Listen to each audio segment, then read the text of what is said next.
आलसी या कुछ और? क्या आपको भी लगता है कि आप बहुत आलसी हैं?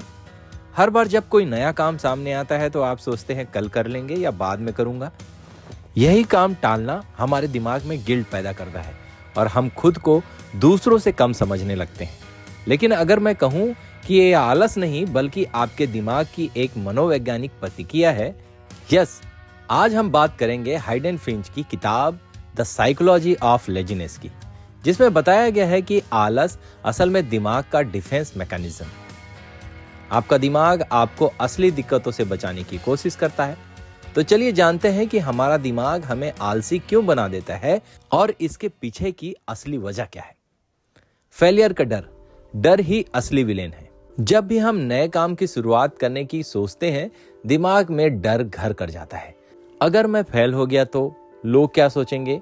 असफलता का डर इतना गहरा असर डालता है कि हम कोशिश करने से पहले ही हार मान लेते हैं।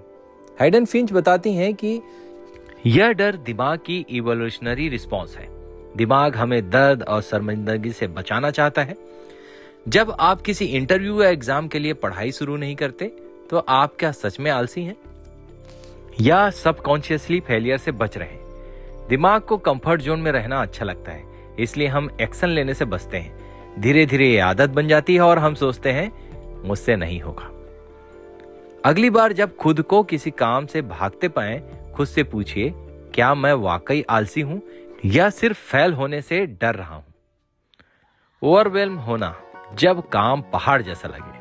कभी कभी कोई टास्क इतना बड़ा लगता है कि समझ नहीं आता कि कहां से शुरू करें। ये ओवरवेल्म होना दिमाग को ब्लॉक कर देता है। हाइडेन फिंच लिखती हैं कि जब काम बहुत बड़ा लगता है, दिमाग उसे खतरे की तरह लेता है और मोटिवेशन नहीं मिलती। आप सोचते रहते हैं कि करना चाहिए लेकिन एक्शन नहीं ले पाते। इसका हल है टास्क को छोटे छोटे हिस्से में बांट दो। जब काम मैनेजेबल लगता है तो एक्शन लेना आसान हो जाता है। अगली बार जब आप ओवरवेल्म महसूस करें, याद रखिए ये आलस नहीं, दिमाग की एक ट्रिक है। बस शुरुआत कीजिए, चाहे छोटा कदम ही क्यों ना हो। मोटिवेशन की कमी, तुरंत इनाम चाहिए। हम सबने सुना है कि मोटिवेशन नहीं आ रही है इसलिए काम नहीं कर पा रहा हूं। असल में मोटिवेशन की कमी भी दिमाग की इवोल्यूशनरी ट्रिक है।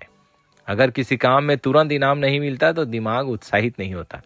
इसलिए जिम या पढ़ाई का फायदा तुरंत न दिखने पर दिमाग कहता है बाद में करेंगे। इसी वजह से हम बार बार डिस्ट्रैक्शन में फंस जाते हैं, क्योंकि वहां डोपामिन का इंस्टेंट डोज मिल जाता है। मोटिवेशन पाने का तरीका है खुद को छोटे छोटे रिवार्ड्स देना, जैसे 30 मिनट पढ़ाई के बाद 5 मिनट का ब्रेक।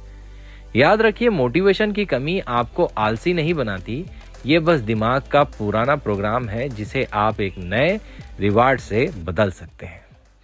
मेंटल थकान, डिसीजन फटीग का असर। दिन भर डिसीजन लेने के बाद दिमाग थक जाता है, इसे कहते हैं डिसीजन फटीग।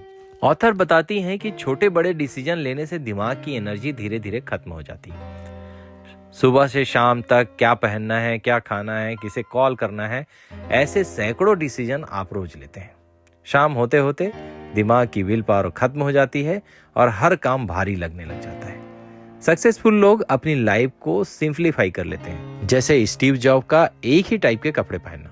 अगर आप भी खुद को बार बार मेंटली थका हुआ महसूस करते हैं तो रूटीन और सिंपल हैबिट लाइए। थकान की वजह से एक्शन न लेना आलस नहीं है, यह दिमाग की सेल्फ प्रोटेक्शन है।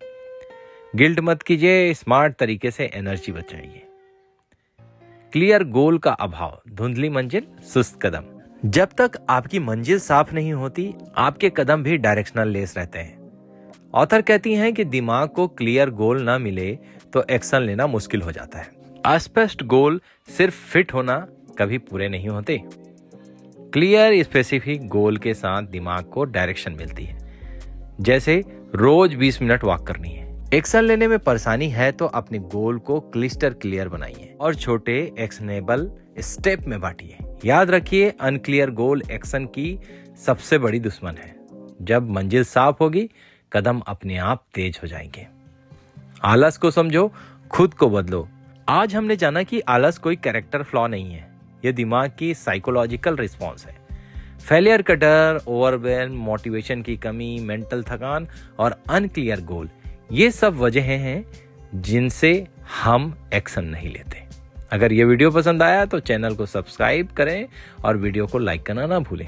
आगे भी ऐसे ही प्रैक्टिकल और माइंडसेट बदलने वाली बुक समरीज के लिए जुड़े रहिए। अगली बार फिर मिलेंगे नई किताब और नई सोच के साथ। तब तक खुद को समझिए और अपने दिमाग को जीतिए। Last, thanks for watching.